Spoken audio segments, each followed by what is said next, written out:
Hello again, it's Lock Noob, and we're going to continue our series on picking our way through these American Lock 1100 series clones. This is a Federal 90A, and if you compare it to an American Lock 1105, you can certainly see there's a huge amount of commonality there. Yes, my American Lock has a longer shackle, but you can buy these padlocks in different shackle lengths anyway.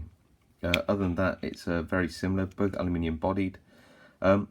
Interestingly, with this particular lock, the Federal, it also has a shackle release grub screw there, just like the Sesame we looked at before.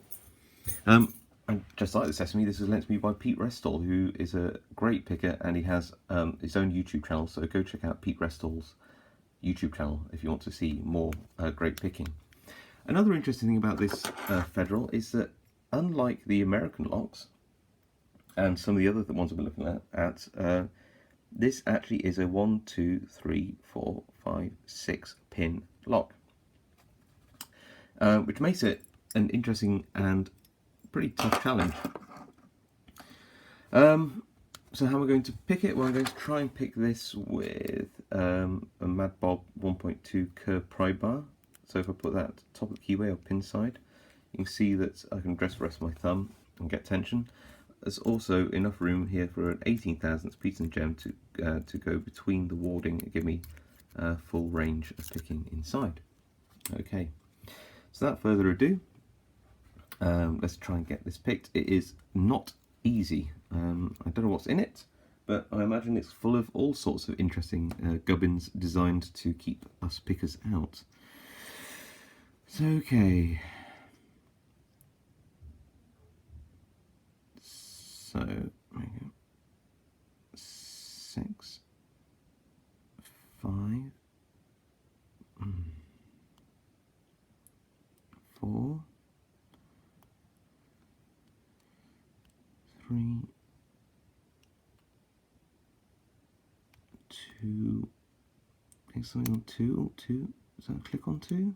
Yeah, possibly 1. Leave 1 for now.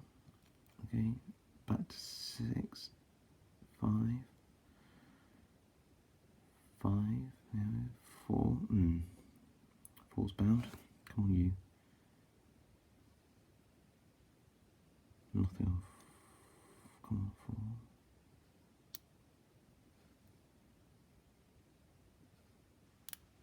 4. No.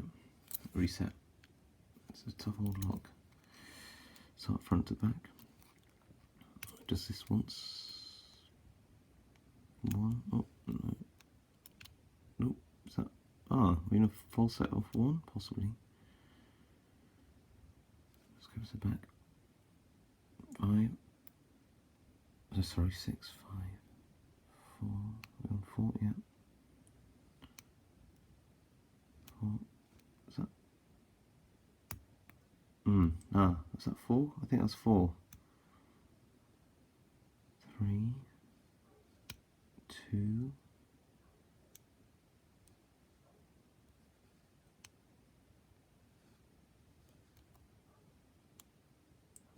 2. Oh, and they were open. Wow, gosh, that was that opened quicker than I thought.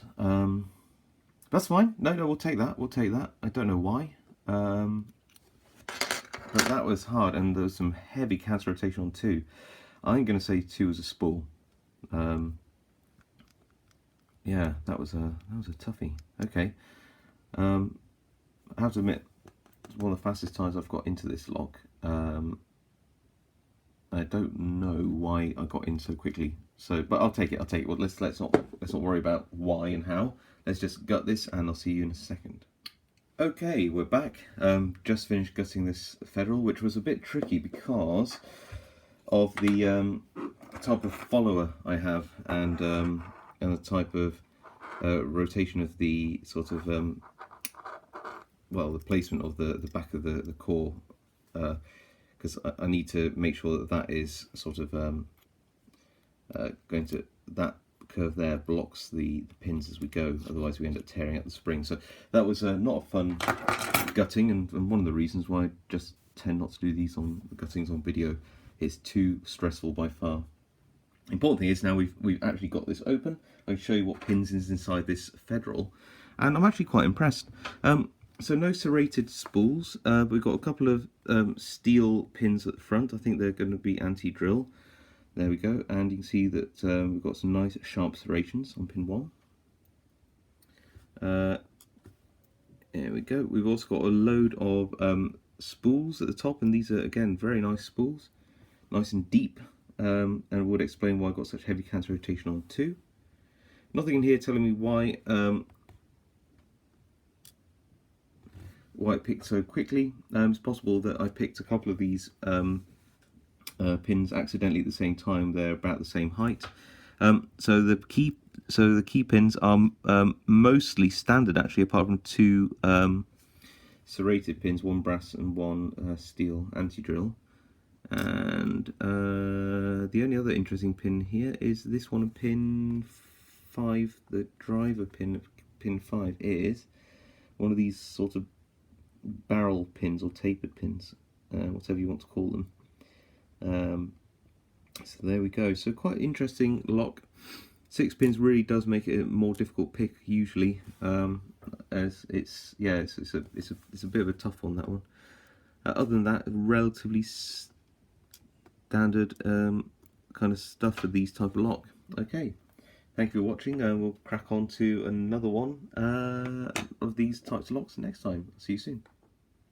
Oh, quickly back again. Just one thing I noticed when I was putting the pins back in is, if you look here, can you see that there's some counter milling on the core itself there? So it's just been undercut slightly to make it a bit grippier on those security pins. Sneaky, huh? Alright, see you next time.